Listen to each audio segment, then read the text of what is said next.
people, this Torah portion this week is the intro. It's the intro to the words in which Yah will convey through his servant Moshe, the number one and the only prophet that Yah has ever spoken to face, ear to ear. All the other prophets, he had them in dreams and visions. You understand?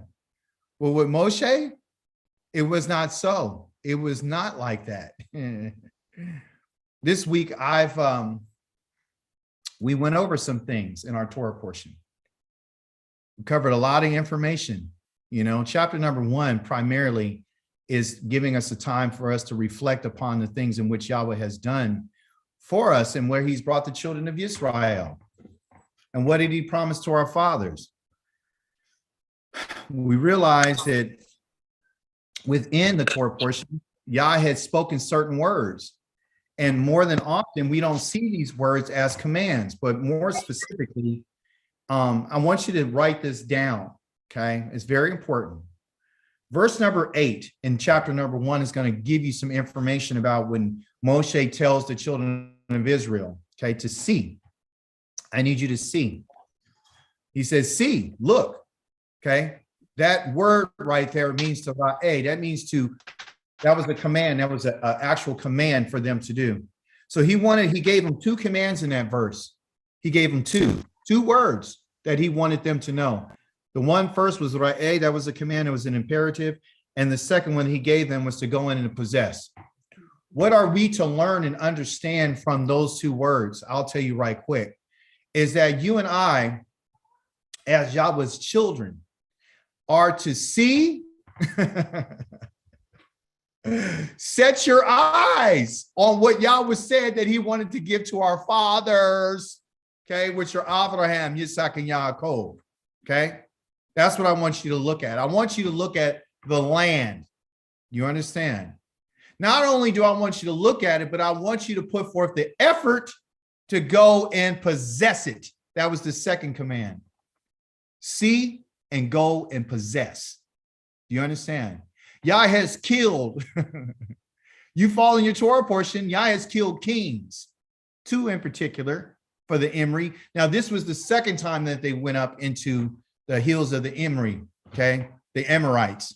The first time they went up, they got their behinds kicked and whooped because Yah told them, I'm not with you, so you're going to lose. And they did. Yah's talking to the second generation about what they did. They were able to go in and conquer these in particular kings. You look at the Torah portion, he said, go in and they wiped out everybody. Wiped out the men, the women, the children, okay? But they kept the animals and some of their other goods for their spoils, okay, their booty. So we find that Yah sets up kingdoms and he destroys kingdoms. That kingdom, the Amorites, they no longer exist. Why? Because Yah wiped them out, okay?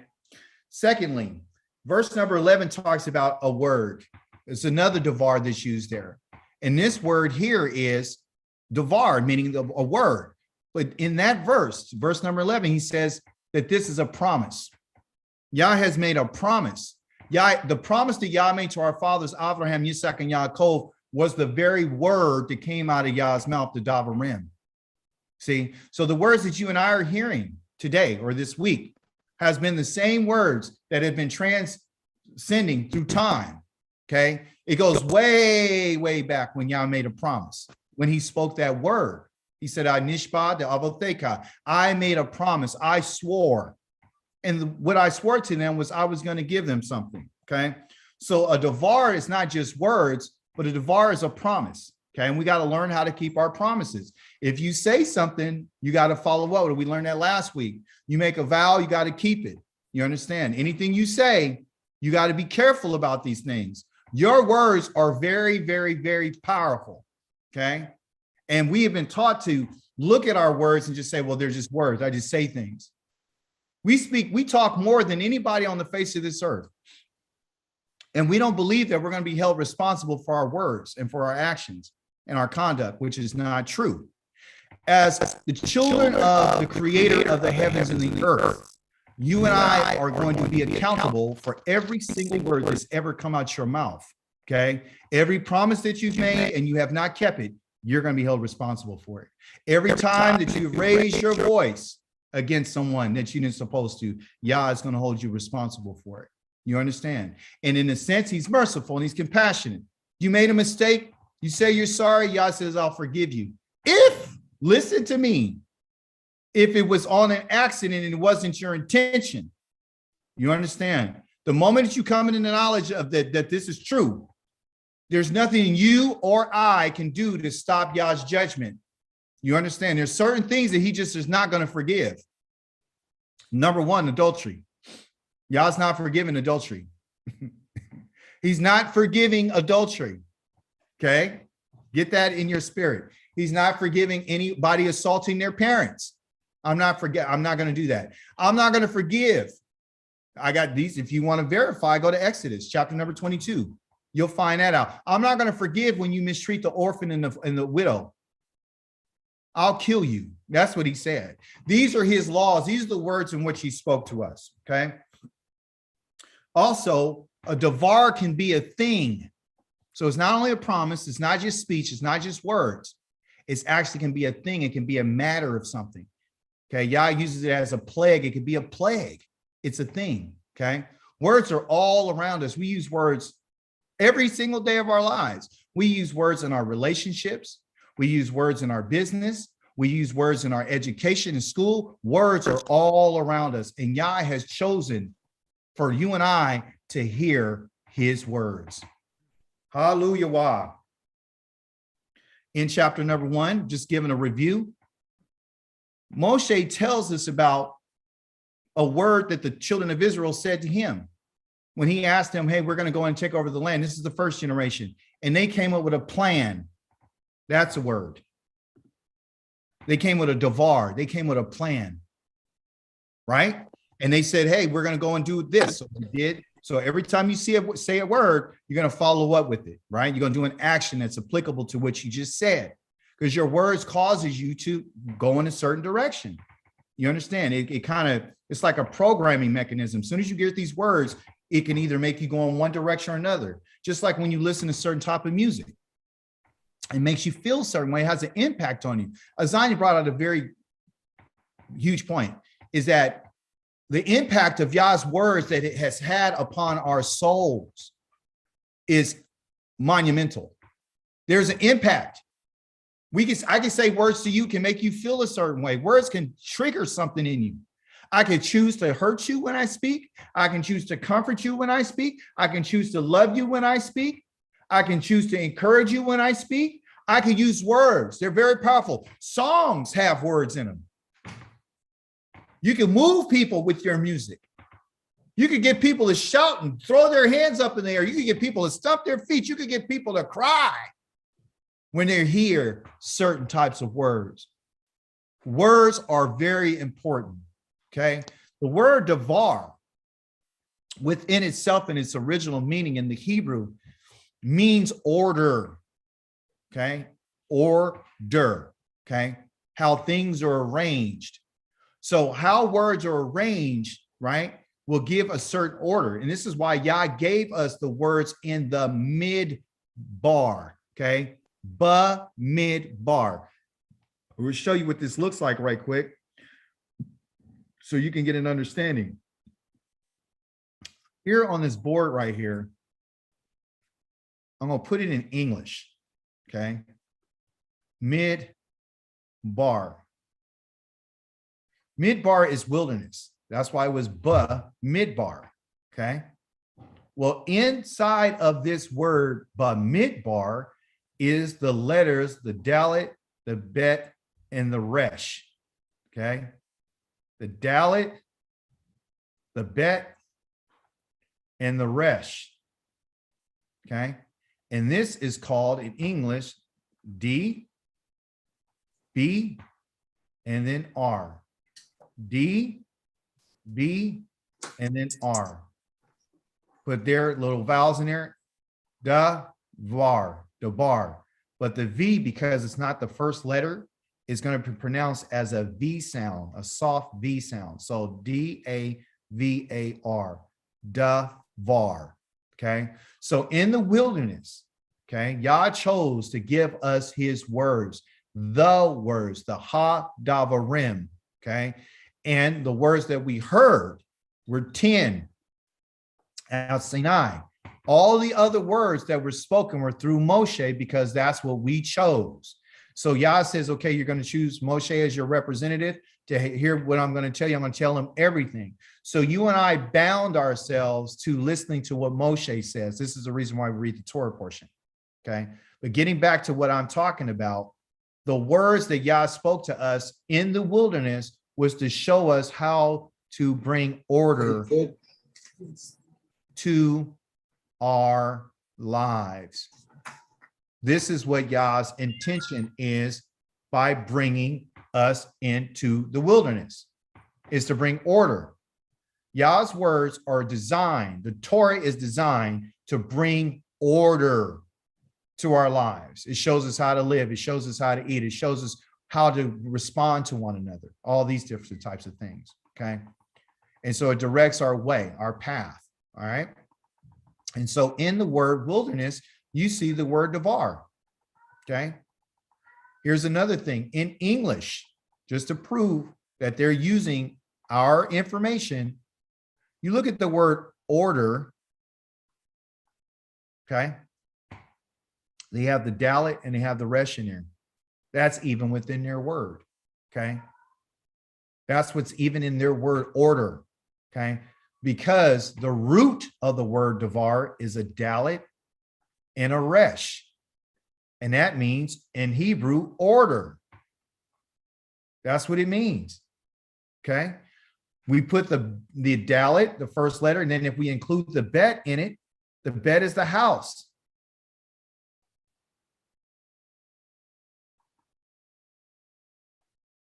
The dalet is the door. And the resh is the head. The head of the house is, right, who's in charge of the house is the one that they got to go through to get through the door, okay? The head of the house is the one who is responsible for upholding the order in the home. The father, the husband, he's responsible.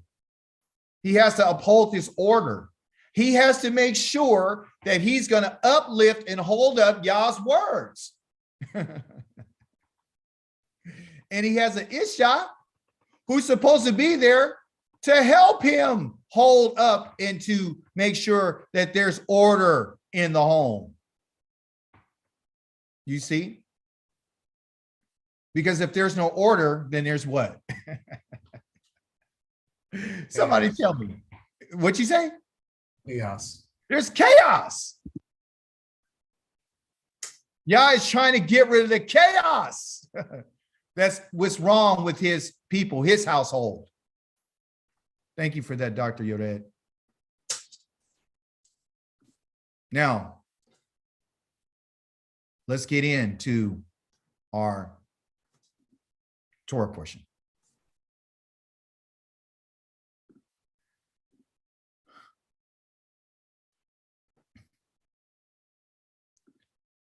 The first question that you might ask yourself is, why does he have a picture of an ox? Why? Why is there a picture of an ox in Davarim? Well, I want to explain it to you. Okay. What, it's like, what does that got to do with anything? Well, it has a lot to do with everything. In our Torah portions that we go through weekly, there's this edition that we would call the Haftarah. In the Haftarah, we deal with the prophets, okay? And the prophets in the Torah portion is supposed to go with each other. They're supposed to show you a different aspect, okay? So Yah gives us a preview of what's going on with the children of Israel, what has happened to them. And then he also gives you another highlight about what some of the problems are, why these issues have happened and how they played themselves out, okay? So today, what I want to do is I want to reflect, review, and talk about how you and I should respond. Because if you look at it in chapter number 1 of Davarim of the words, Moshe begins to reflect upon everything that the children of Israel has experienced in the wilderness, okay? During the place of which they were trying to bring order, right, out of the midst of chaos. That's why Yah has broken up the tribes and put them in the places they need to be. This is the reason why Yah has chosen leaders. This is why Moshe said that, hey, I asked you guys to choose the leaders and you guys agreed to that. You did something positive. You say yes. Then you said, I said, okay, now that you've done that, then, let's go to the land. And you said, okay, well, let's develop a plan at a Devar. I agreed to that. That was positive. So there's some positive things that Israel has done, but there's a lot of negative things that Israel has done, okay? And Israel is behaving in a way that has been just devastating to ourselves. And it's reflected in our exile, I should say that. So looking at this in terms of the reflection, because Yah wants us to reflect. I want you to look back at what happened in order for you to understand where you are. You got to look at the past. You have to look at where you've been, okay? Where you're going, and how do you get there? How did I get here, okay? So listen to what Yashayahu said in our Haftarah that's connected to our Torah portion. Yah has spoken these words, these Davarim. He said, hear, Shema, heaven. That's a command. Listen, earth, for Yahweh is speaking. I raised and brought up children, but they rebelled against me. An ox knows its owner, and a donkey its master's stall. But Yisrael does not know. My people do not reflect. They don't think about what's happened to them. They don't understand what's happened to them. They never consider what's happened to them. They don't take the time. You understand? The word for discern, or the word that's being mentioned here, reflect, is this word bin. B-I-N. And that's transliterated in Hebrew. Okay. Bin is a bet, then a yod. That's a hard B sound, and then a final noon. Bin. Okay. This word bin is often used to make a separation between something. Okay. So this word has to do with discernment. Okay. Also, the word bet, as you know, has a house. Okay. And then also the yod right here is a hand. And then the final thing here is the noon, a seed. I should get a different color so it can look a lot better, so you can really see it. Forgive me. So within this word bin, bet, a key deal. Put your device on mute. You got a bet, which is a house. You got the yod, which is a hand. Then you got the final noon, which is a seed. Okay. The seed of the house deals with building a house. You need discernment and you need understanding. The same word for discernment is the same word for understanding. Okay. Because you need understanding in order to build a house. Okay.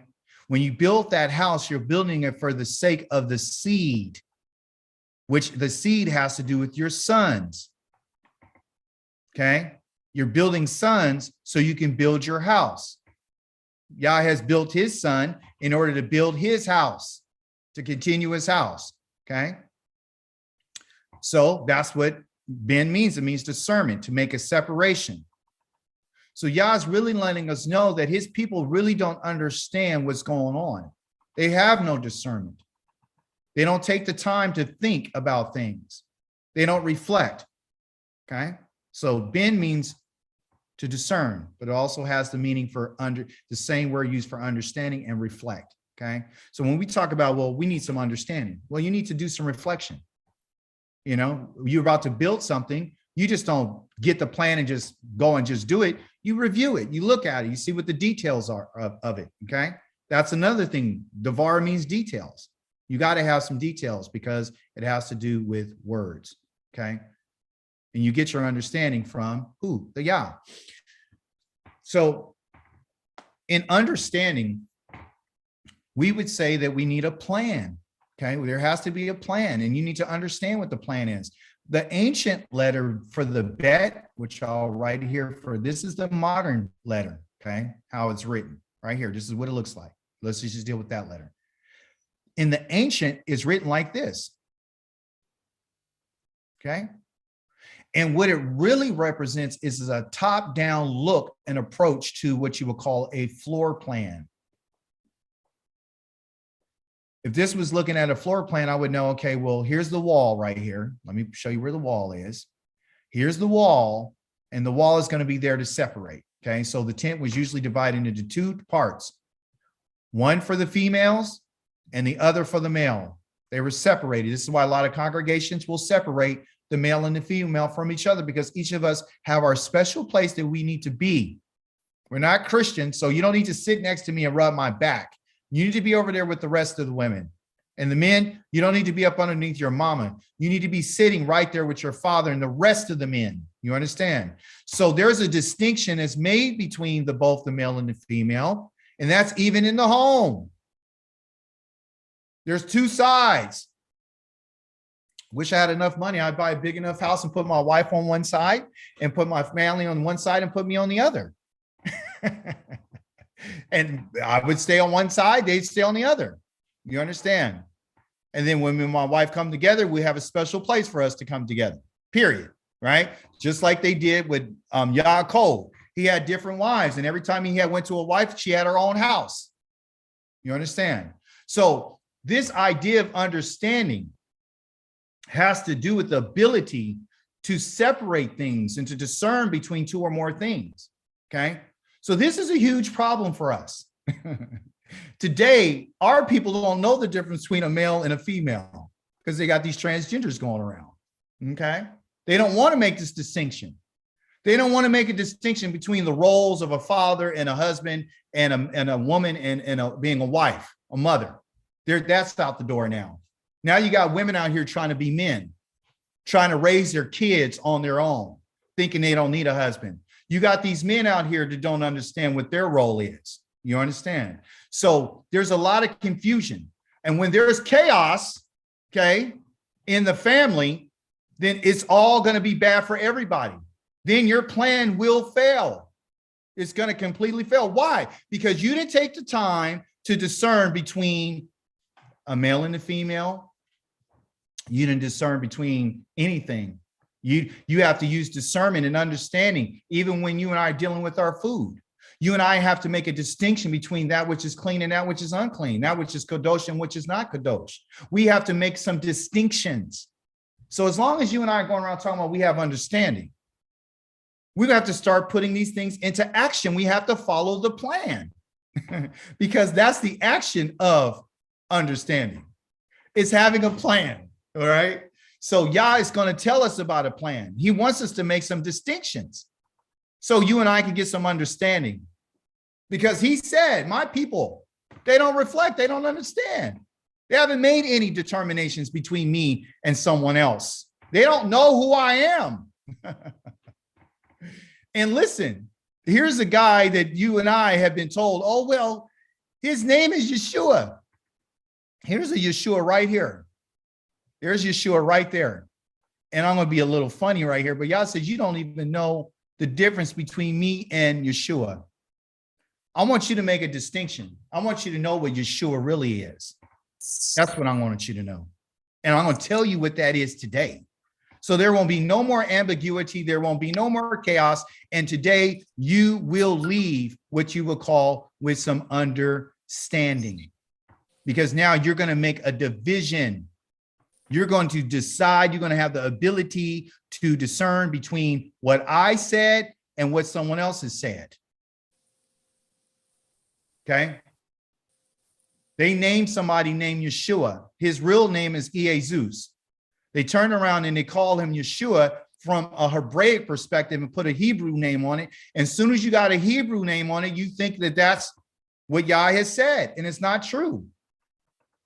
So let's understand Yah's plan today. Let's understand his plan for Yeshua. And what can you and I discern and understand about this? Yeshua is salvation. Yeshua is salvation. But I want you to know today that you have not received your salvation. Listen to what Yeshayahu, the Navi, the prophet, has said. He says, as a pregnant woman, and this is in chapter number 26, he says, as a pregnant woman about to give birth, rifts and cries out in her pain, so were we in the presence of Yahweh. We were with child. Yeah, we were with child. We cried out. We rift in labor, but we gave birth to when? We have not brought salvation to the earth. And the people of the world have not come to life. These are the words of the prophet Isaiah. So someone tells you that this guy, Iezus, named JC, named Iezus in Greek, and then Yeshua in Hebrew, say that's his name. Well, it's not stipulated in the text as Yeshua. Oh, we're just going to call it that. We have not brought forth salvation. We have not brought forth Yeshua. Our salvation that we, as the children of Israel in the house of Yaakov, you and I are responsible for bringing salvation to the earth. And you and I are responsible for letting the people of the world come to life. You never heard that before. We are the ones who are supposed to bring salvation. We didn't bring it. And how do we know that we didn't bring it? Because Yeshayahu is going to tell us something about that you and I know that you and I haven't brought salvation. The reason why you and I haven't brought salvation to anything is because we're literally dead. We're dead. But your dead will live, Yahweh. Their bodies will rise. Let those who dwell in the dust wake up and shout for joy. Remember this, shout for joy. So when they wake up, they're going to shout for joy. Your dew is like the dew in the morning. The earth will give birth to her dead. Often when we read this and we read it in the lens of being a religious people, former Christians and former Catholics and former Muslims and former this and former Buddhists, you and I would like to think that this is called the resurrection of the dead. That's the term. That's the thought. See, and you and I would think that he's saying this like he's literally going to take dead bodies out of the ground, right? Out of the earth. And then a whole bunch of dead people, mummies, are going to come out of the earth. And they're going to walk around like they said in the book of Matthew, that they're going to come up out of the graves like Yeshua did. And they're going to be saved and everybody's going to go to heaven. That's not what Yah is saying. And I'm going to break it down for you. In the same text, listen to the words of the prophet. He says, go, my people, enter your rooms, shut the doors behind you, hide yourselves for a little while until the wrath has passed by. Same context. Same context. So, and I'm not finished reading, but I want to bring out this point. So when he tells us to go and enter your rooms, this is what I want you to do. I want you to go in your rooms to a hiding place. I need you to shut the doors behind you. I need you to hide yourselves for a little while until his wrath has passed by. So this idea of those waking up and coming out and shouting for joy is having to do with Yah's wrath. There's a day that Yah is going to do this. Listen to this carefully. See, this is a command. Like I told you, the Davarim that we read in chapter number 1 of Davarim, it said, see, to look at the land and also to look at the what? To take possession of the land.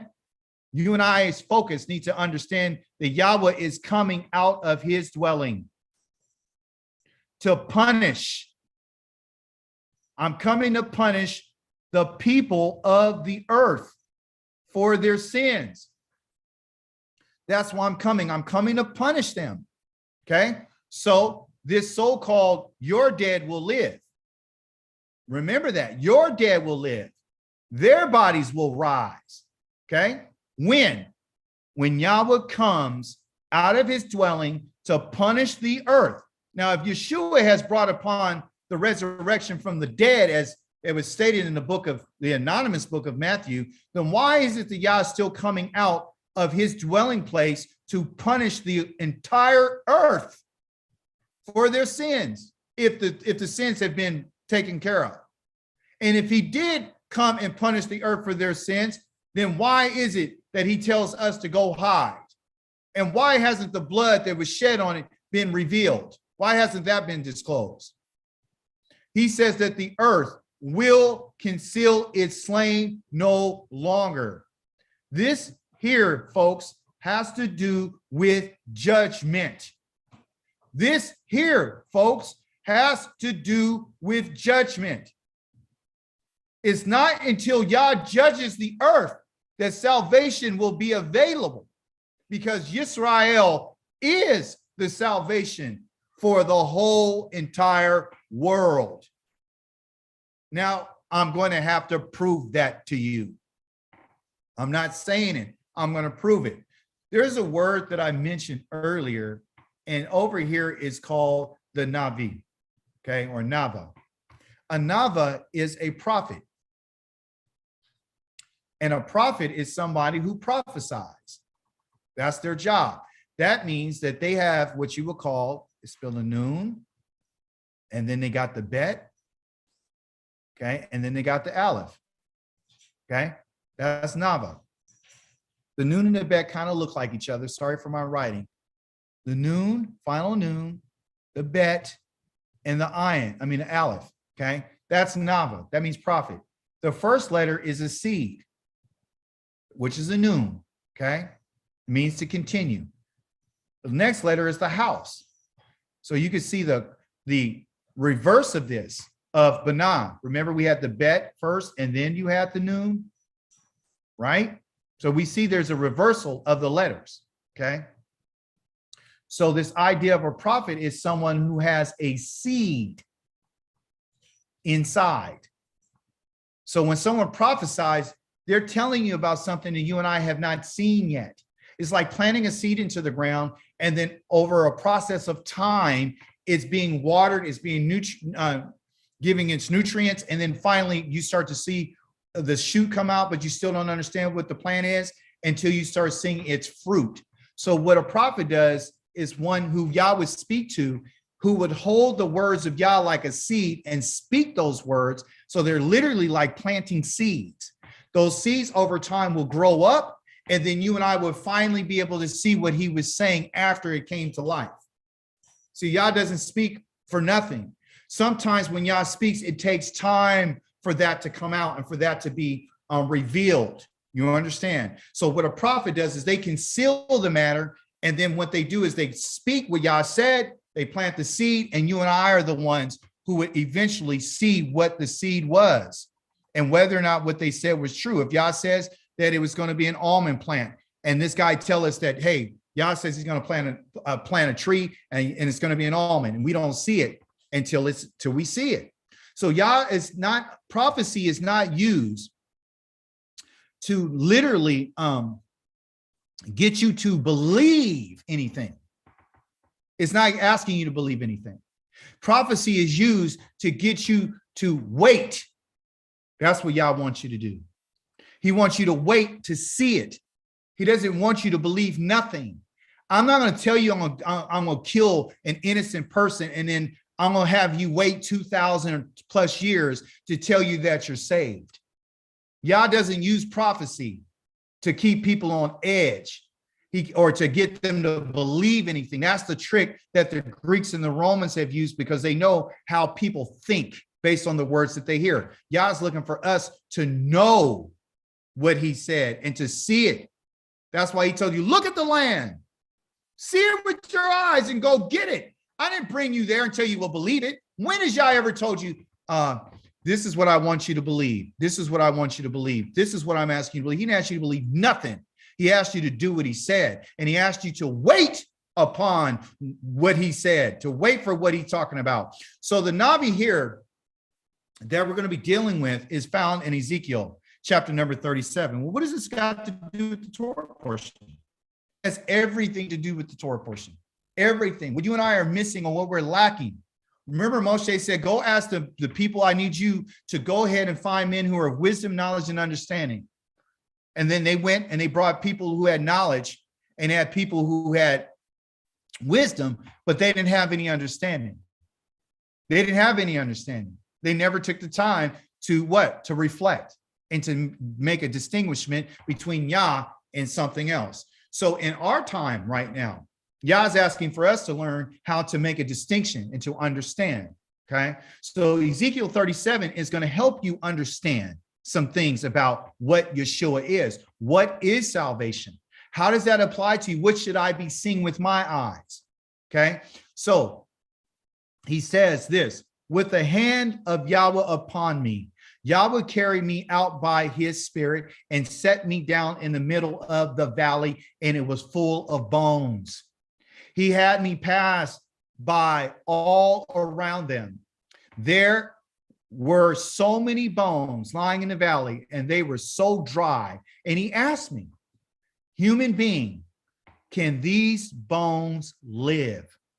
I answered, because a human being, there's an Adam. I answered, Master of masters, Yahweh, only you know that. Only you know these things. And again, these are the words that Yah spoke, right? So this idea about living has to do with the word called kaya. Kaya means to become alive. It means to in all of its respects, not just walking around breathing, okay?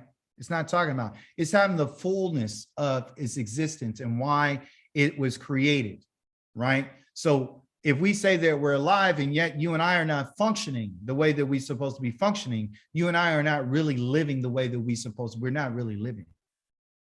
You understand? When you have a plant that's really in the wrong environment, it can't do really well. You would say, well, it's alive, but it's not really truly living. It's not thriving. It's not functioning the way it's supposed to. Okay. So the goal today is to bring you to a place where you understand when you really will live. Because often we get frustrated because of the lives that we have, because we're not saying, well, things are not working out the way that I thought they were. We're still waiting and waiting and waiting and waiting. So kaya means to live. Okay. Kaya is life and kaya means to live. So Yah's purpose is for his people, for these bones to live. Okay. So when we look at that, it's like Davarim. Everyone knows what Davarim now is. Davarim is the words. I want you to listen to the words of the Creator. He says this. Then he says, then he said to me, prophesy. This is what Yah told the human being, Ezekiel, Yakeziel. He said, prophesy over these bones. Say to them, dry bones, hear what Yahweh has to say, like the Davarim. We have to listen to what Yahweh has to say. That's the goal. But we can only know what Yahweh has to say. Listen to me carefully. We chose as a people to hear Yahweh's words through prophecy. We chose that. Okay. And that's what a prophet is. He prophesies. So this is why Yah's communicating with us. That's what you chose. This is what you're going to get. You can go verify that in Deuteronomy chapter number 18. We chose that. Okay. He says to these bones, the master of masters, Yahweh says, listen what Yahweh says. I will make breath enter you and you will live. You will kaya. I will attach ligaments to you, make flesh grow on you, cover you with skin, put breath in you. You will live and you will know that I am Yahweh.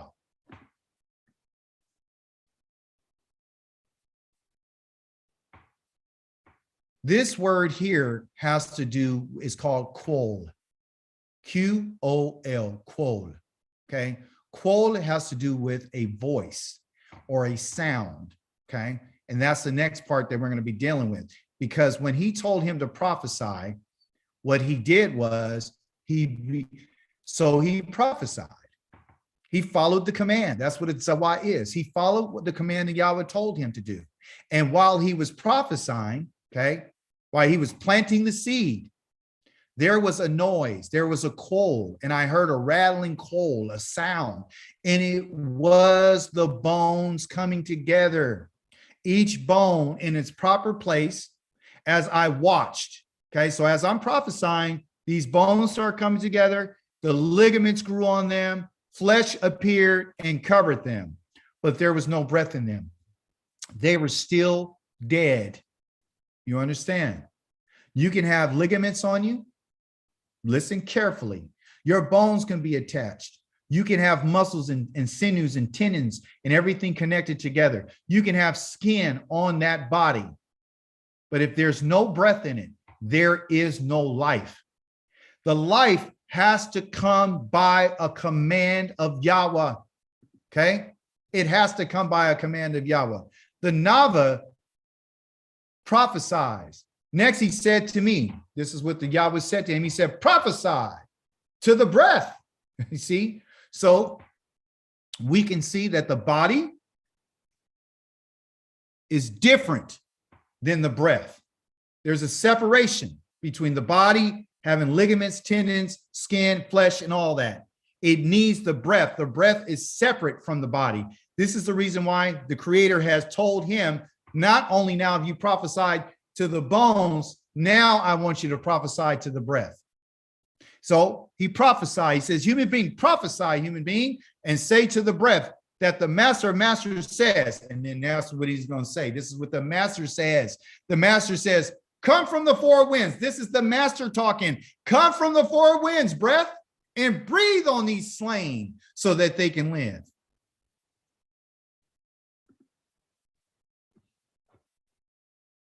So after the command was given, after the Creator, Yahweh, the master of master, gives Ezekiel the prophecy and tells him what to say, he then says, I prophesied as commanded, as ordered, Zawah. And the breath, the Ruach, came into them, and they were alive, and they stood up on their feet.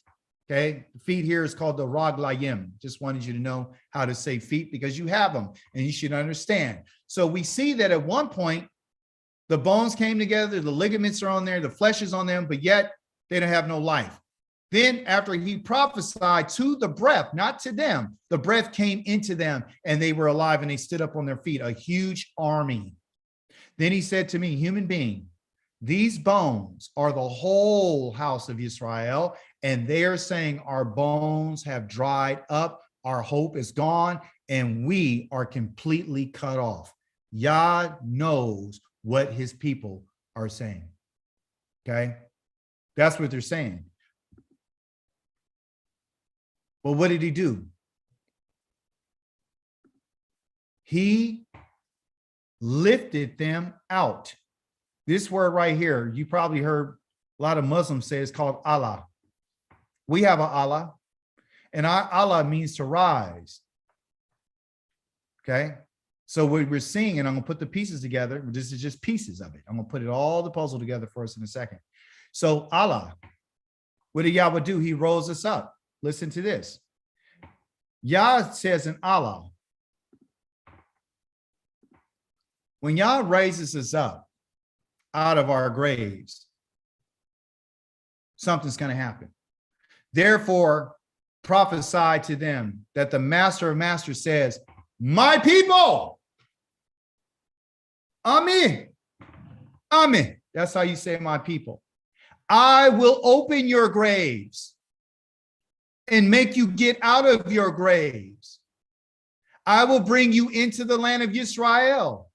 Then you will know, not believe, you will know that I am Yahweh when I've opened your graves and I made you get out of your graves.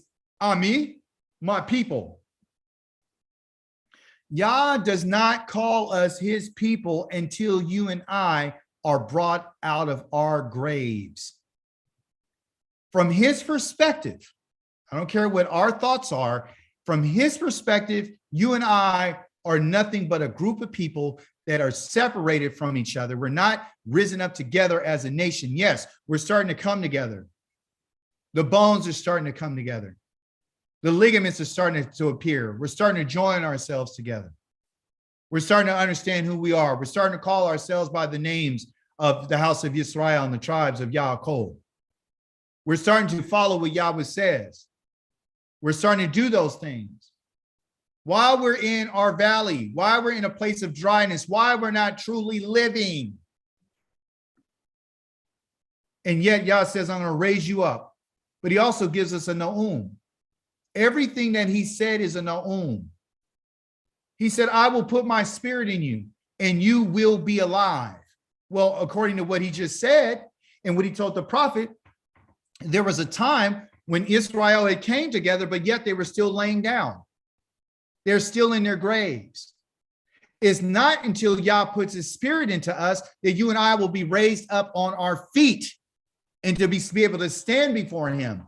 You and I will not be able to stand upon our feet and to live the way that he wants until he puts his spirit into us.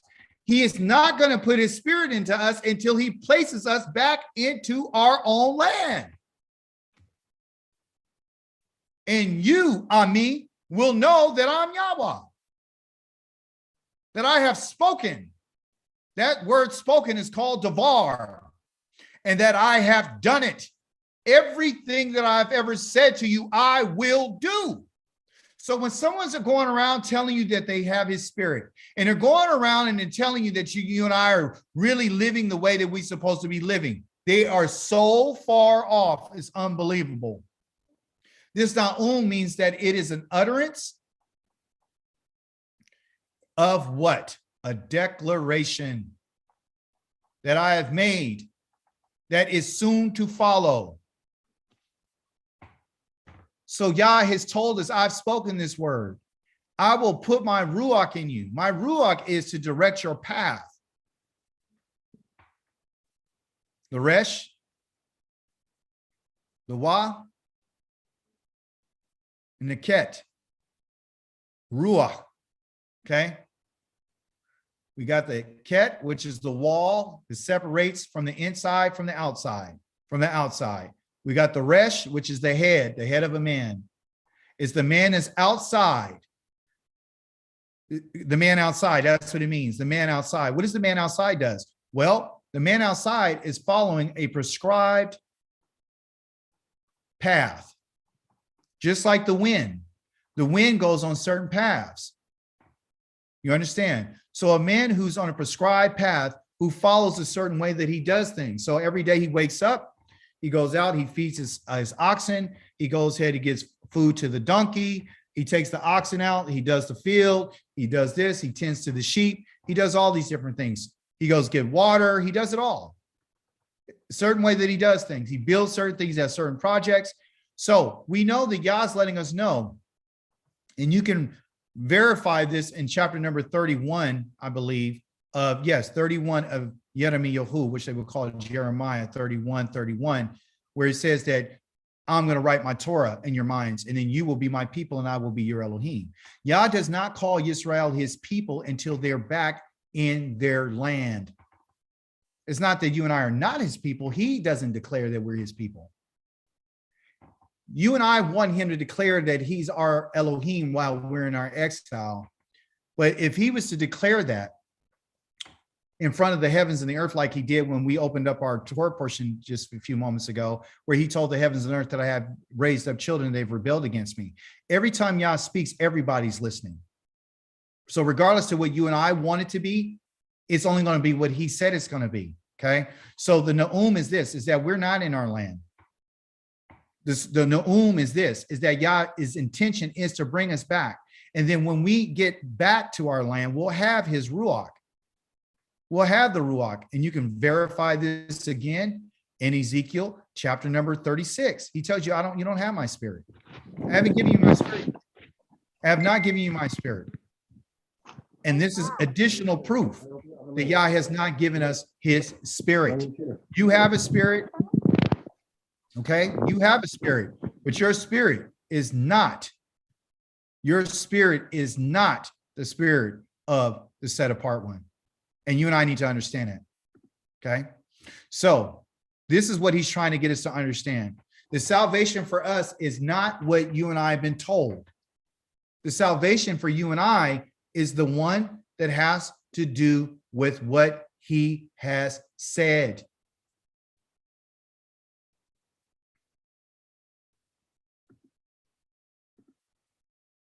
What else do we have? Sorry for going in and out. I'm trying to find this back here. So that's the salvation. So when you look at this text that was in Isaiah 26, he says, but your dead will live. Their bodies will rise. Those who dwell in the dust will wake up and shout for joy. Okay. Your dew is like the dew of the morning on the earth. Will give birth to her dead. When Yahweh gives this spirit to us and he comes and he gets us, it's going to happen on this day.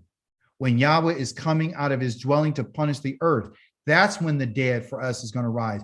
That's when you and I are going to receive what Yah has promised for us. That's what I'm trying to make the connection. Salvation for us is when Yah gives us his spirit and we're brought back to our land. That's the plan. And you and I need to make a distinction between that and this other so-called Yeshua. Our Yeshua is waiting for Yah. Our Yeshua is to hide on that day that Yah tells us to hide. That's what our Yeshua is. Our day is to hide ourselves until his wrath is passed. That's why after the wrath is passed, you and I can have shouts of joy, because now you and I are no longer going to be considered dead and in our graves of the nations. You and I are going to be raised up as a nation of people, as an army before the Holy One of Israel, the set apart one. That's a reflection. Okay.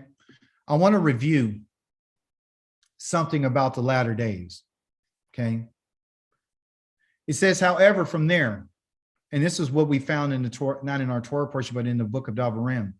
He said, however, from there, you, individual, okay, first, second, you, Yisrael, will seek Yahweh, your Elohim, and you will find him if you search after him with all your heart and all your being. Before I continue, I opened up with Yah calling us his children. Did I not? Did he not say that I've raised children? Huh? Did he not say that? Yes. So again, to verify that you and I are his children, he didn't say, I raised up Abraham, Isaac, and Yaakov's children, did he?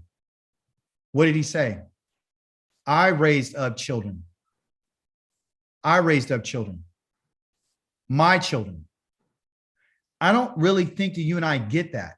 I think that you and I think that we're just regular human beings. I think that you and I think because we go to the workplace with these people that you and I are the same.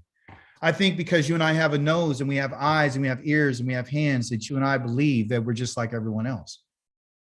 Yah has given us a specific way of living and diet and everything to prove that you and I are different. He's not trying to make us different. You and I are different. That's what he's trying to tell you. You and I are his children. That means that you are divine. That's why people are gravitating towards this Jesus character, because they believe that he's divine. When the whole time, and this is the trick that they played on us, you and I are divine. You are divine. And I'm not saying in a sense that you control the environment, not at all. But what you can't control, listen to me, you can control your words. You can control how you make people feel. As we just saw in Isaiah 26, you and I are responsible for bringing salvation to the world. Bet you didn't know that. I bet you didn't know that you were a covenant for light to the nations. I bet you didn't know that. You and I are divine. And because you are divine, Yah is talking to us and treating us the way that he's treating us, because he expects more from us than anybody else on the face of the earth. Therefore, in the latter days, you will seek Yahweh. your Elohim, and you will find him if you search for him with all of your heart and in your being.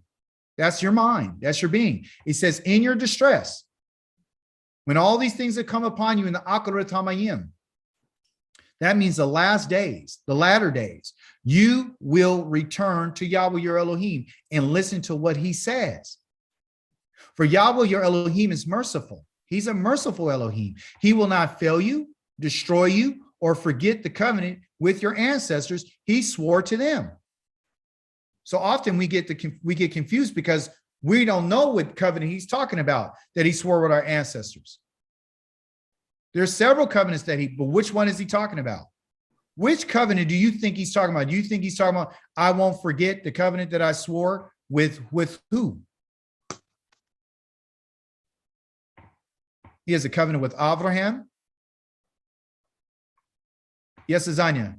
Yitzchak? I just wanted to say that the Most High in Isaiah 24 makes it clear that we are the reason that, that the world has come to ruin. In Isaiah 24, he goes on about the world languishes and is going to be burnt, and few people are going to be left because we broke the ancient covenant. So, yeah, thank you. Praise hallelujah. You know why? We don't want to see it as our fault. We don't see. Do you know, you said earlier when we opened up the beginning of the Shabbat service, you said if we would know what to repent from. We think it's cigarettes. We think it's sex. We think it's all these other things. It's on a grander scale, folks. We're the reason why the world is in the shape that it's in. This is divine. That's why the punishment was so severe. Yah's not going to destroy us. He's not going to destroy all of us. When he talks about he's not going to fail you, destroy you, or forget the covenant he made that he swore with your ancestors to them, he's talking to the individuals from out of this group who understand what the Akarith is. This word Akarith has its root. Everything has a root. Everything has a base. Everything has an origin, okay? The origin here is this. This word, and I'm going to kind of slow it down. This word has this word in here called car. Okay. That word right there, I'm going to just take two letters out of it. The first letter I'm going to take is a CH right here. Okay. And it's a ket. That's the first one. All right. I wish I had better. This is not looking good. It's a ket. Okay. The next letter is this resh right here, R, right here. Okay. This two letters right here in Hebrew mean something. Okay. All right. So if you recognize it, if I reverse it, I put the resh and then I put the ket right here, I got the root for ruach, a prescribed path. Okay. And I told you what the ruach is. It's called the what? The man outside. The man is the head, and the ket right here is the wall for outside. So the man outside. When the man is outside, he begins to get hot. Because of what? Because of the sun. Okay. So if I look at this word for car, which I just reversed the letters, is still the same thing. It's still the man outside. But now it's telling me that the man outside is getting hot. And this is the word that's used for anger from the sun. Okay.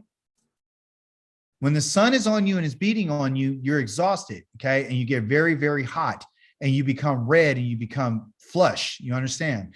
And it was because of the sun. So this word car has to do with the hot sun, but it's the same word that's used inside of the word akarith. And akarith has to do with the last days and the final days, the latter days. The latter days has to do with the sun, and it has to do with the hot, and it has to do with anger. That's what it has to deal with. So when Yah talks about the akarith hamayim, what he's talking about is the time of judgment. That's what he's talking about. And he says in the akarith hamayim, in the time of judgment, you will return to Yahweh and listen to what he says. Okay. And the covenant that he made with your ancestors, I made several covenants, Abraham, Yitzchak, and Yaakov for land. But I also made a covenant with your ancestors that had to do with the land that I brought them out of the land of Mizraim to bring them to the land of Yisrael. I call it Yisrael, but when he called it Canaan. See? But guess what our land is called now? It's not Canaan. It's called the land of Yisrael because Yah gave it to them and they went in there. So you and I are not after the land of Canaan. That was conquered by Yehoshua. Okay. The land of you and I is the land of Yisrael.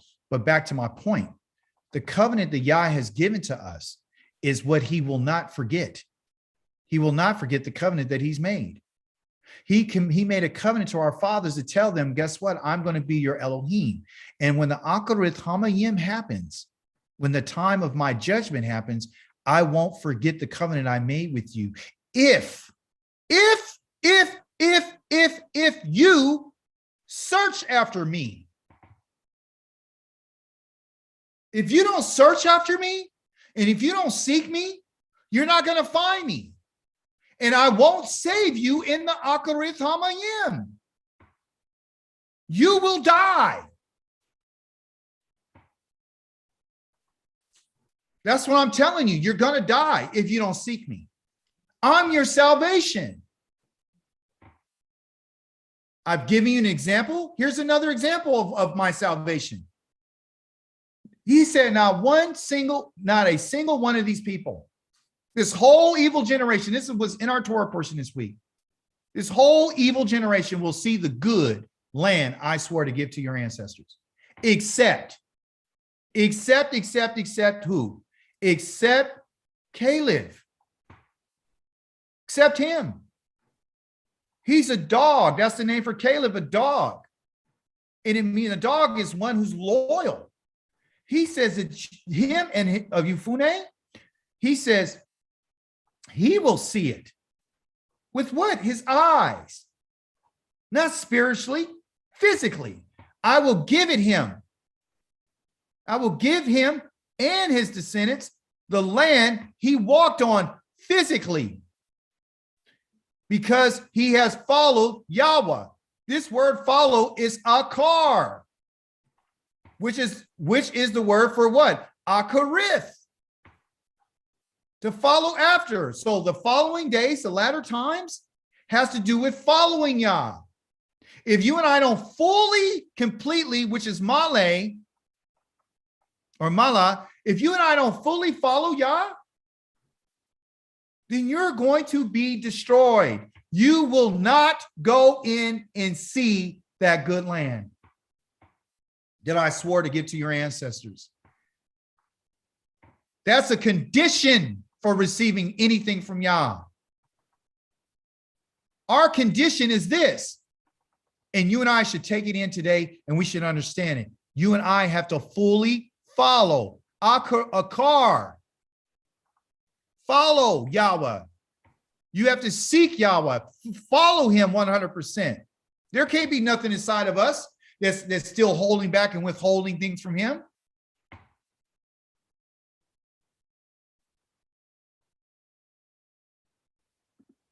That's from Caleb. Physical. The goyim.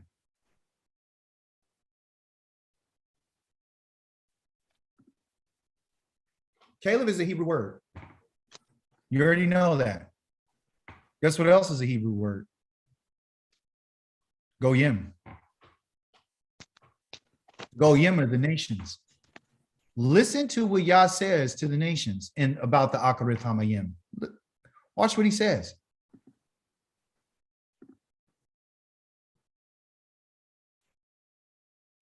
Why did I skip that?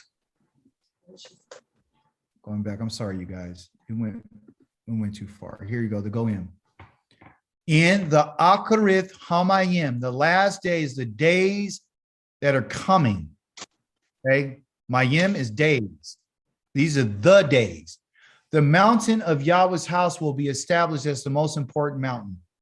This is after him in Ezekiel 37. Okay. or Yeshayahu 26, saying, I'm going to go ahead and close the door, hide yourself for a while till my wrath and indignation pass by, because I'm coming to judge the world and the earth for her sins. It will be regarded more highly than the other hills, and all the goyim will stream there. Many peoples will go and say, come, let us go to the mountain of Yahweh, to the house of the Elohim of Yaakov. Now, one time is it mentioned about any other Elohim. There's now one mention of Yeshua. There's not one mention of Jesus. There's no mention of Jesus. None of it. JC, nobody. And who will teach us about his ways? Yahweh will teach us about his ways. And we will what? We will halak and walk in his paths. For out of Zion will go forth the Torah. When? In the Akarith Hamayim. That's what the Goyim are going. Who survive. The Torah itself, everyone, is to be a witness against us. Moshe says this. He says, take the book of the Torah and put it next to the Ark of the Covenant. Put it next to it, not in it, next to it, of Yahweh, your Elohim. So it could be there to witness against you. That's what the Torah is. For I know how rebellious and stiff-necked you are. Now, remember, I told you earlier that you and I were there. And a lot of people don't have the courage to say it because they're afraid that they'll lose people. Oh, well, wait a minute. You're going off into some outer space action and it just doesn't sound right. Well, listen carefully. And you'll see that he's talking to you. You were there. Take this book of the Torah and put it next to the Ark of the Covenant, your Elohim, so there could be a witness against you. For I know how rebellious and stiff-necked you are. Here, even while I'm alive and still with you today, you have rebelled against Yahweh. So how much more will you do so after my death? Assemble me all the leaders of your tribes and your officials so that I can say these things in their hearing and calling heaven and earth to witness against them. Because I know that after my death, you will become very corrupt and turn aside from the way that I've ordered you. And that disaster will come upon who? You. In where? The Akarith Hamayim. That is when disaster is going to come upon the people in the Akarith Hamayim. Because you will do what Yahweh sees as evil and provoke him by your deeds. Now, if this is the case, if the Akarith Hamayim is for them, right? He was talking to them in Devarim 31. No. He's talking to you, which is us. Yah is talking to us. The reason why disaster is going to come upon us in Akarith Hamayim is because the people who rebel against Yahweh. That's why Yah is saying that you need to reflect upon what I've said. You need to go ahead and look at what I said. You need to understand it. You need to make a discernment and get some understanding. Because if you don't get this understanding, when the Akarith Hamayim comes, you will be destroyed.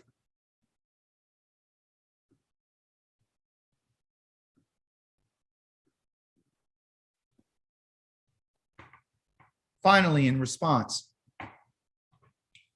our Torah portion this week came with some Psalms. And in the Psalms, I discovered a lot of different things, but more specifically in chapter number 37. Every word that I have here, which is a Devarim, every single word that I brought here today is a command. That's the command, that's a command, and that's a command, and that's a command. It's an imperative. And it was spoken by King David, Melech David. Okay. You say, well, I shouldn't listen to it. It's not the words of Yah. It is the words of Yah. And listen to how I'm going to explain it to you. David had an intimate relationship with the creator of the heavens and the earth. He told the king of the universe that if you would to forgive me and restore me back to yours, give me your ruach and restore me back to the place that I was with you and comfort me and make me steady, then I would teach the wicked and I would teach the evil your way so they have an opportunity not to do what I've done. And within the writings of King David, we have what they would call batak, which is trust. That's your Hebrew word for trust, batak. We have to be commit, which is gold. The word dome means silent or to be silenced, okay, to be still. And finally, stop, which is called rafa. Okay, these are English words right here. Okay, the Hebrew words have more definition and more power. Okay, so the batak here, the first one I want to cover for you, and you can write these down.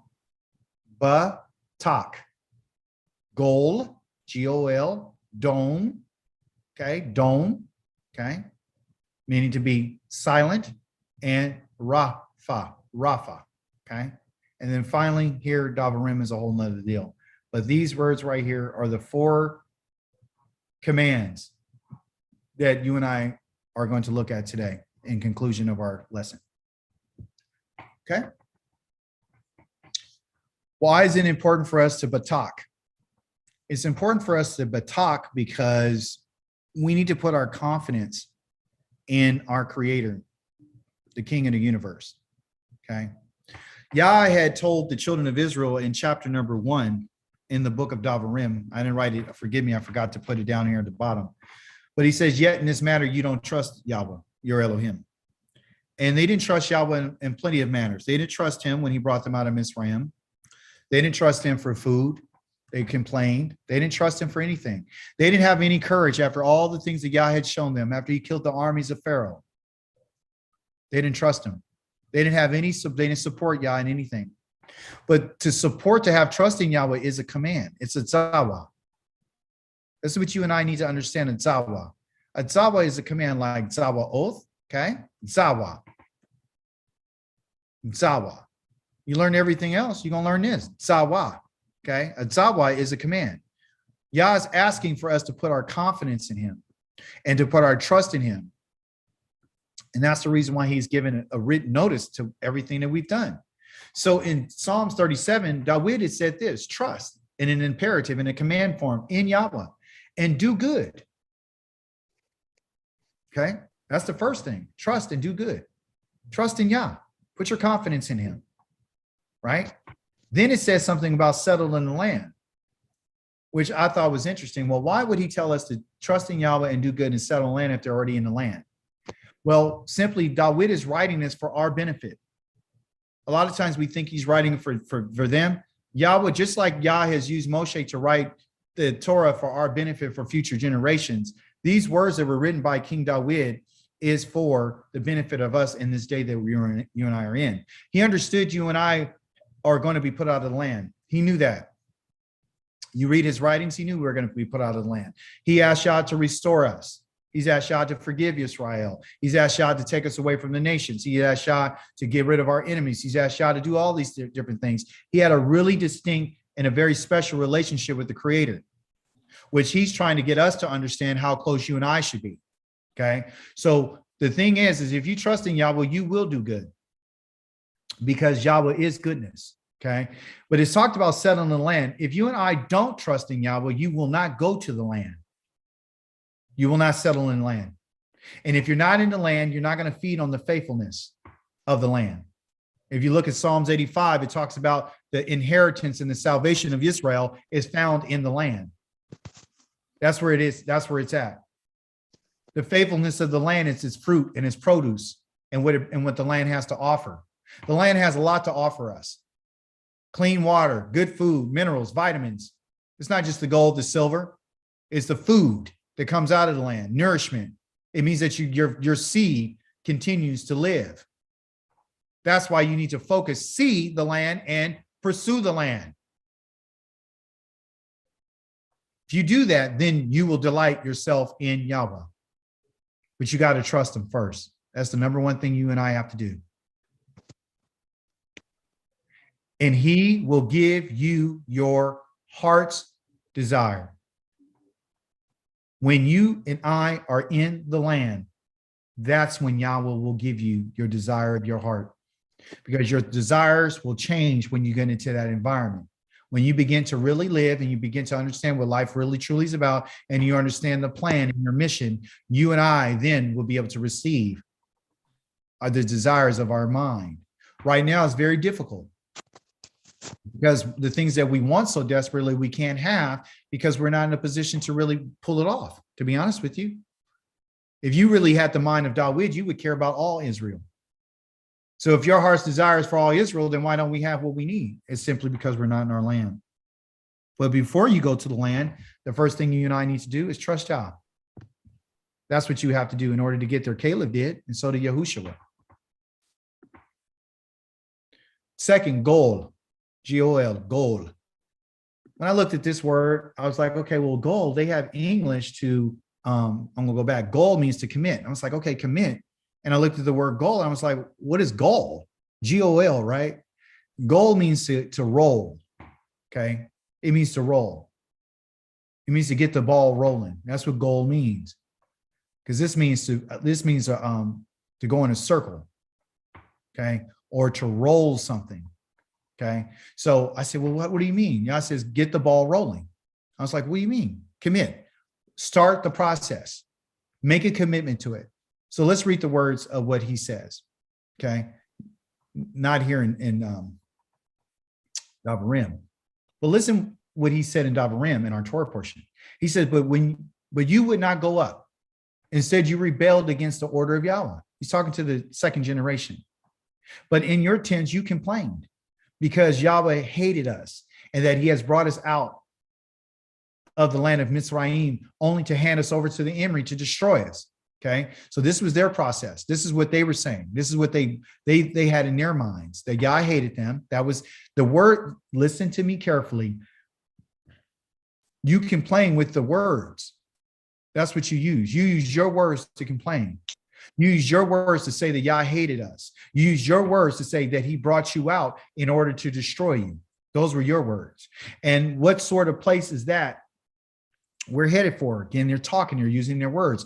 Our brothers made our courage fail when they said with their words, the people are bigger and taller than we. They discourage. So words can be used for discouragement. And his cities are great and fortified up to the sky. And finally, we seen Anakim. Do you know it was because of the words of these people that caused them not to be able to go into the land? Did you know it was the words of the people that caused them to dwell in the wilderness for 40 years? Did you know it was their words that caused them to all die from a certain age upward? Do you know it was their words that prevented progress? You understand? It's our words. It was their complaints.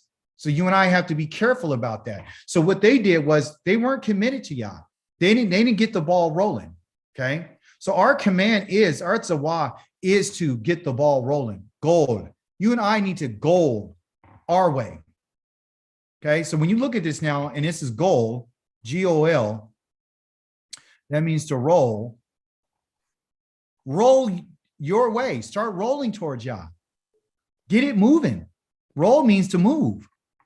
Move. Commit your ways to Yah. Start moving in that direction towards him. And again, he follows up with trusting in him, and he will act. When is he going to act? When you and I begin to move in the direction. When he sees that there's a level of commitment from us, a high level. That's the second thing you and I need to do. You understand? That's our response to Yah, is get the ball rolling, get moving in that direction. Okay. And he will make your vindication shine forth as light, as like the light, and your justice of your cause like the noonday sun.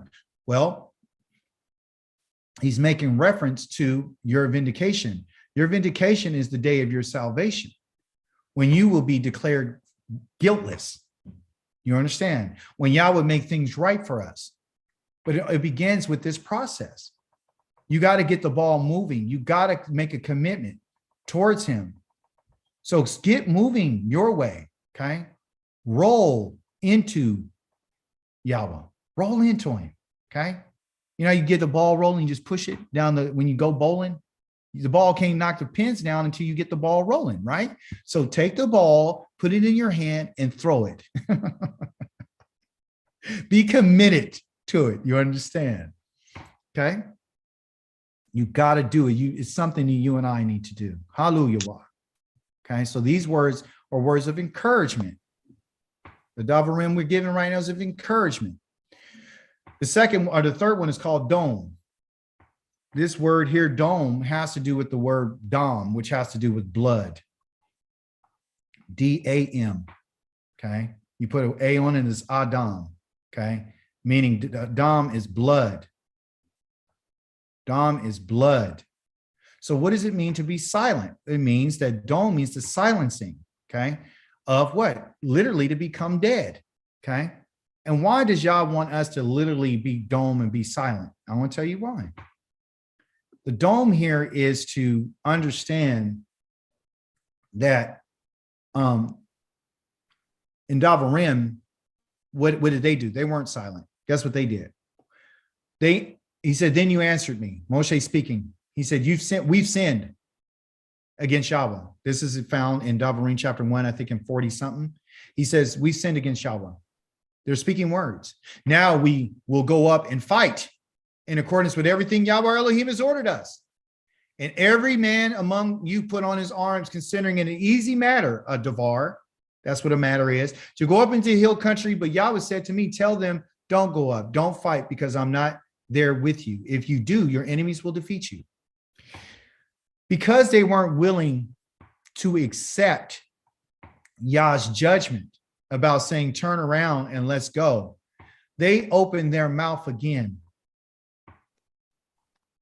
And they believed when they opened their mouth this time that Yahweh was going to hear them. They confessed their sin, which seems to be the right thing to do, right? They sinned and they confessed, okay? So now they're ready. After they found out what their sin was and they confessed, they thought, well, if I confess it, then there's no judgment. And Yah's letting you and I know today that even though you may confess your sin, and if you decide to do something after I told you not to do it, you're going to pay the consequences. You understand? So what does this have to do with dome? Dome means to be silent. After you and I are going through the process of understanding the faults that we made, we have to come to what they would say a part of us to become silent. We need to sometimes to keep our mouth closed. Sometimes it's good to be quiet. Who knows how Yah would have responded? Moshe said, if I'm not mistaken, the reason why we stayed in the wilderness as long as we did was because they did this. They went against Yahweh a second time. After his judgment the first time, they still went against him, even after he made a judgment. And that's what you call being arrogant. Even when Yah gives a judgment, you still going to deny. No. Yeah, we made a mistake. Yeah, we did something wrong against Yahweh. Now we're going to go up and we're going to fight. Now we're going to try to do everything he told us to do. As if Yah would be pleased with that. No, we need to be quiet.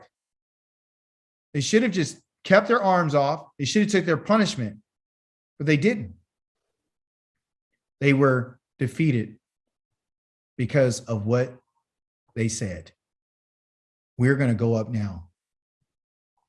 And so they were following what they wanted to do versus what the Creator was saying. You and I can't do that. If we do something against the set apart one, and he decides to bring judgment upon us, we need to accept our judgment.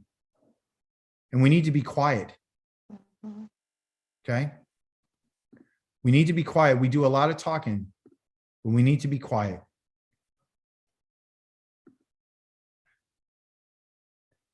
So David says in 37, be still. I need you to be still. Be silent before Yahweh. Wait. Do you remember? I said often we want Yah to do stuff for us, and we want to, he's not asking us to believe, he's asking us to wait. And David says, wait patiently till he comes. So David is giving you a picture of what? Of the Akarith Hamayim, because that's what you're waiting for. You and I are waiting to be vindicated. And Akolti Ramsey, she said just a few days ago, hey, I'm wondering when we're going to get avenged. Yah says, I'm going to avenge you. But what I need you to do is I need you to be silent. I need you to be quiet. I need you to sit, and I need you to watch and wait for what I'm going to do. And along the way that you're watching, I know how upset you guys are, but I don't need you to be upset by those whose ways are succeeding. You and I see the wicked, and we see that we think that their plans are succeeding. You and I believe that their successes they're doing really, really well. They have a community. They got their own stores. They got their own people. They got their own festivals. They got their own everything. And you and I are just aimlessly run around, and our people look like a whole bunch of hobos and a whole bunch of crazy people, a whole bunch of sickness, a whole bunch of thugs and prostitutes and whores, arrogant, mouthy. This is who we are. And Yah says that I know how you feel, but I don't need you to be upset about it. I don't need you to be upset about someone else. You think they're succeeding, because they're not. All I want my people to do is to wait patiently until I come. That's what I want you to do. You can speak, but I don't need you to speak about things that are going to make you upset. Because there's a reason why I'm going to ask you not to be upset. And he's going to tell us what it is. So you can see David knew that Yah was going to come and get us. He knew that that's why you and I need to be patient. And within the Psalms, if we would read it carefully and not take the approach that we had before of our Christian days, where we thought we could say these things and it's full of emotion, Yah wants us to reflect upon what he has said. Okay? And don't minimize what David is saying, because David says that he's telling us what you and I need to do. Is he not a man after Yah's own heart? Yes, he is. So he's communicating to us. So that's what that silence is about. But this last one, this Rapha right here, meaning stop, is what got me. This is what really got me in my study. Okay. Because I said, man, I do have some issues. You know, I have a lot of issues. I do. And one of the issues that I have had in the past, and I'm working on it today, and I understand the importance of it, and I think all of us can relate to this as his people, is that we need to go and stop being a certain way. One of the things that he wants us to stop doing, which they use the word Rapha here, because in English it's like stop, okay? In Hebrew it's Rapha. I'm not going to tell you what Rapha means until I finish reading it, because Rapha is huge, okay?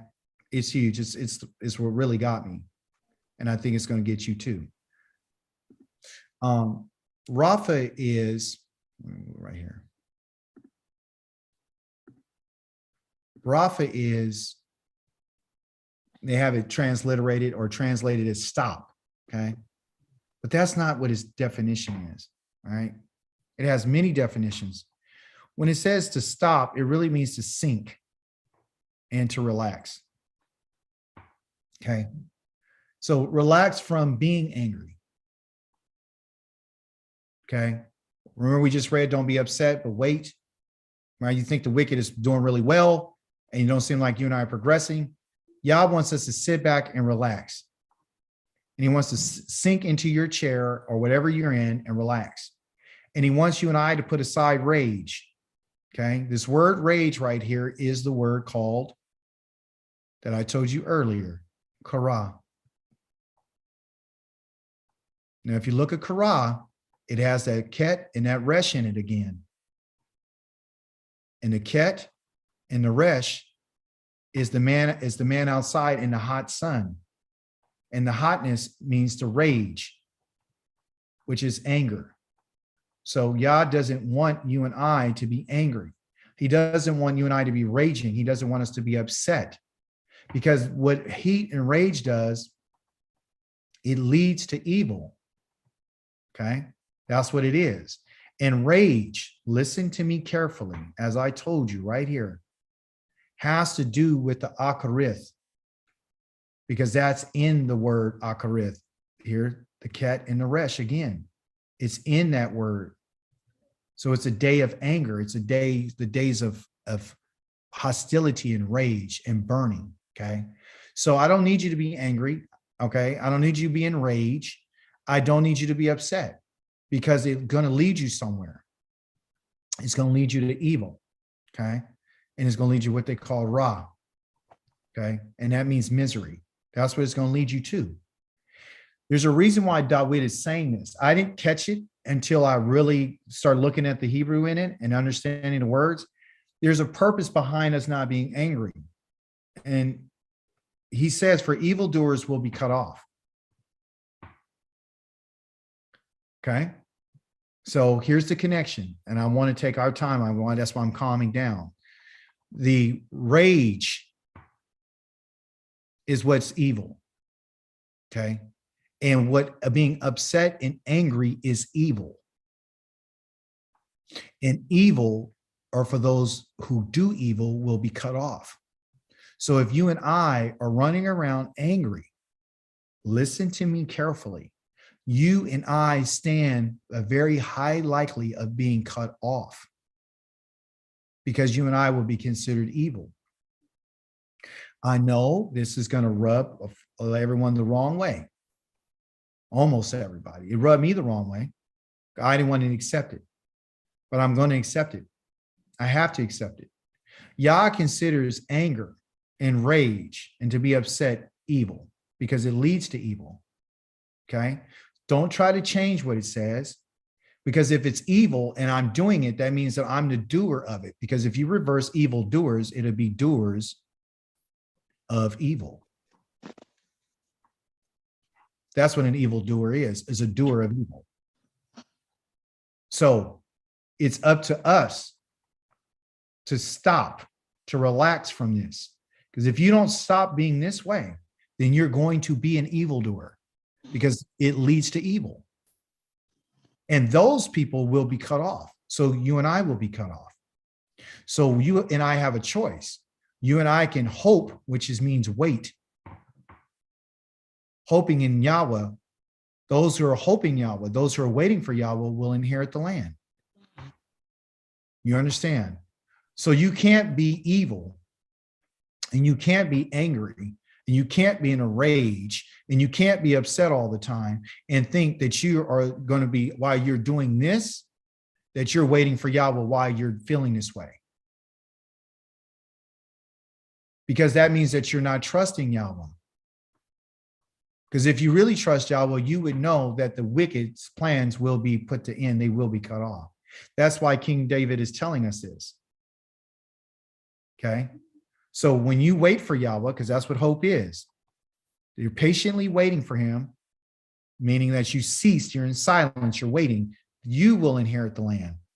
And here the land is the earth. It's not the land, it's the earth. Okay. Soon the wicked will be no more. You will look for his place, but he won't be there. Okay. Those who are practicing wickedness means a person who has left the path of which Yahweh has prescribed. I told you earlier this week that this is going to be a very intense study from here on out.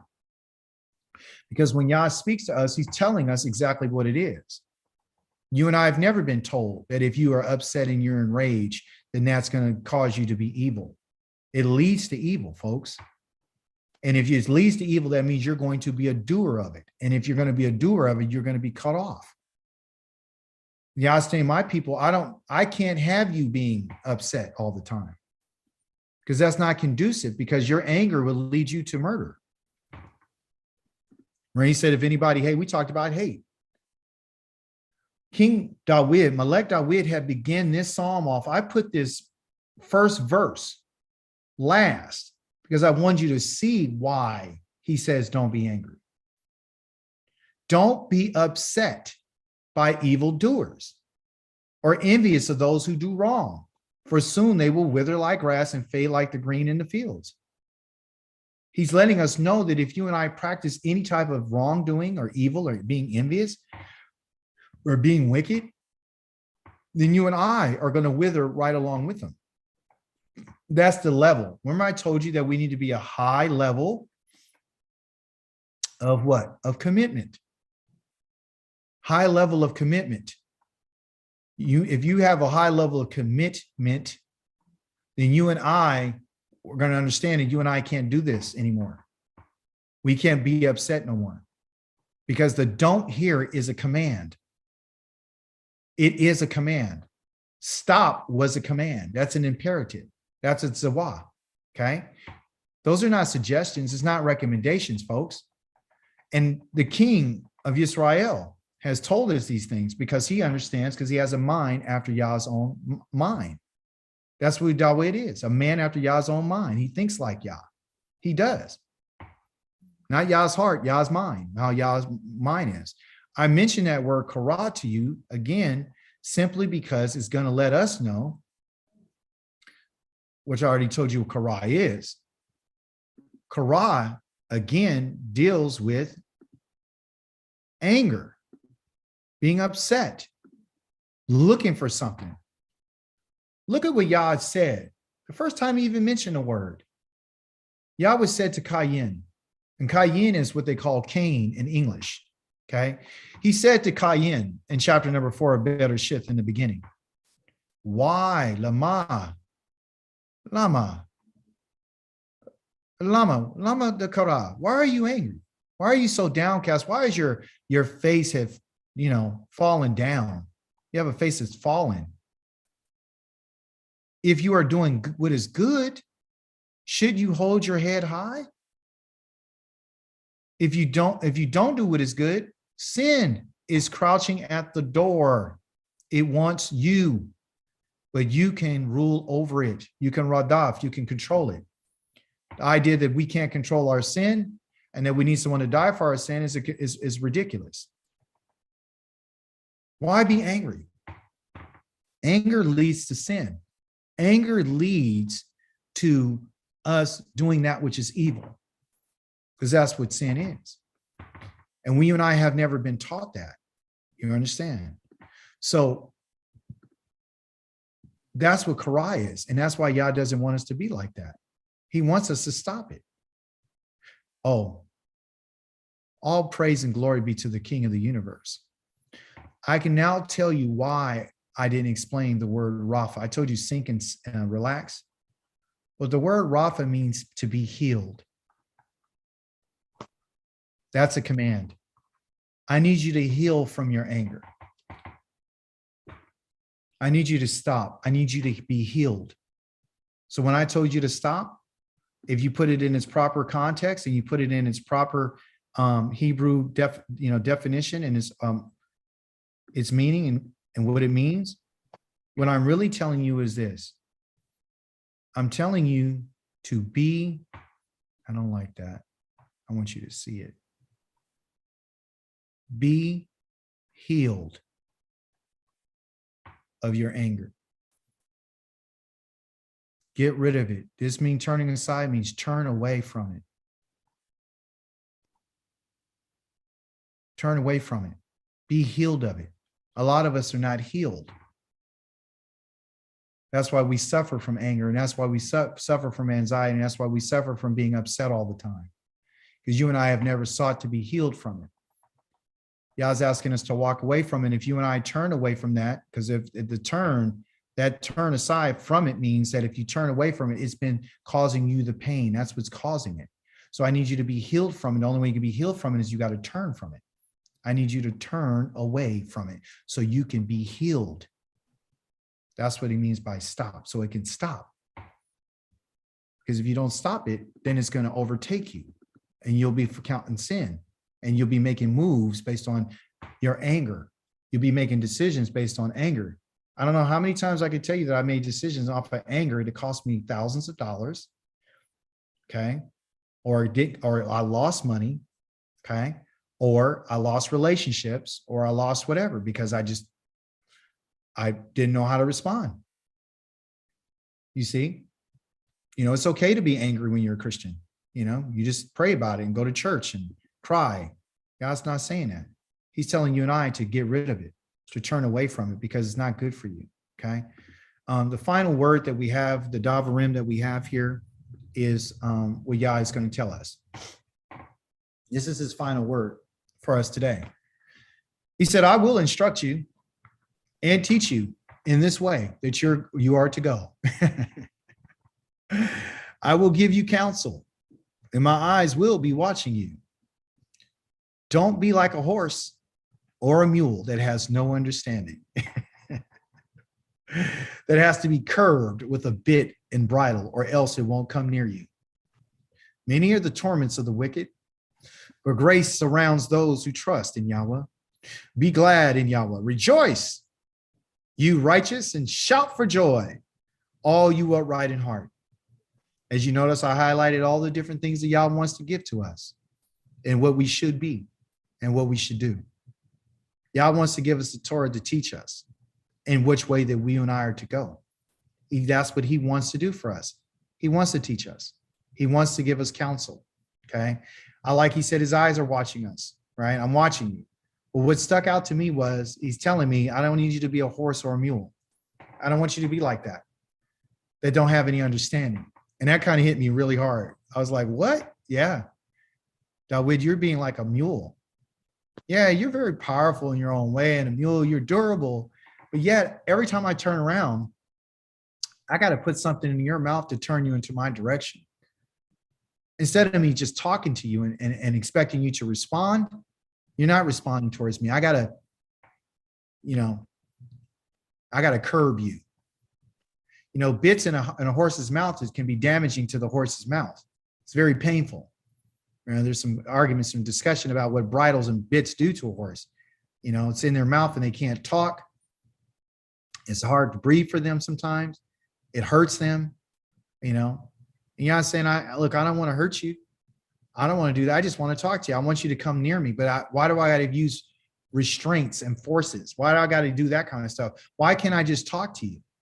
Why can't you and I just have a relationship where you're not being forced like a horse or a donkey or a mule? Why are you acting like you don't know anything? So what is my desire? My desire is to give you and to instruct you and teach you and counsel you in the ways of what? Understanding. Because I told you that's what I don't want you to be like. That means that they don't have it. So my desire is to give you understanding, which goes back to what you and I learned about, which is called what? Called bin. Bin is understanding. Bin is building. Bin is a relationship. Bin is to have a distinction, to tell you the difference between me and a man, to tell you the difference between me and someone else, so you can understand. You don't understand, but I want you to understand.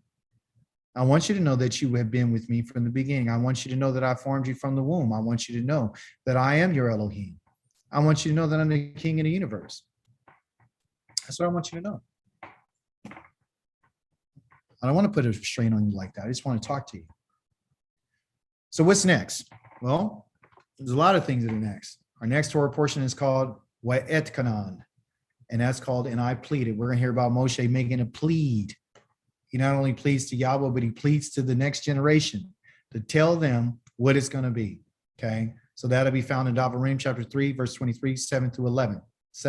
Okay, Haftarah is Yashayahu chapter 40, verses 1 through 26. Read that. Don't read it one time. Read it all during the week. Study it. Look at the words. Look at the Hebrew meanings. And then also the Psalms will be 55 through 81, which you could take a little bit every day. You have, 6 days to do that.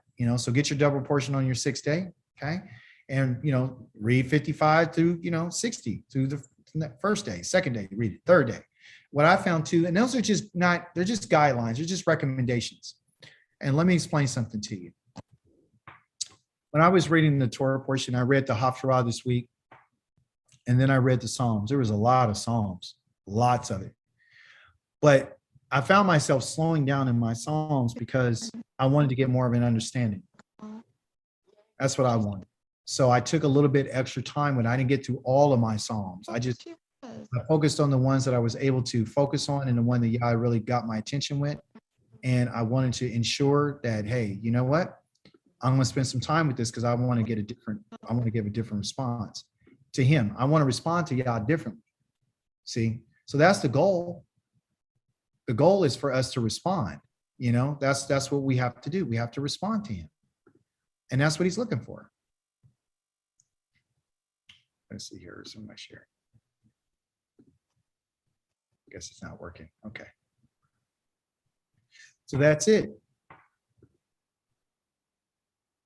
That's it. Hallelujah. You know, reflect.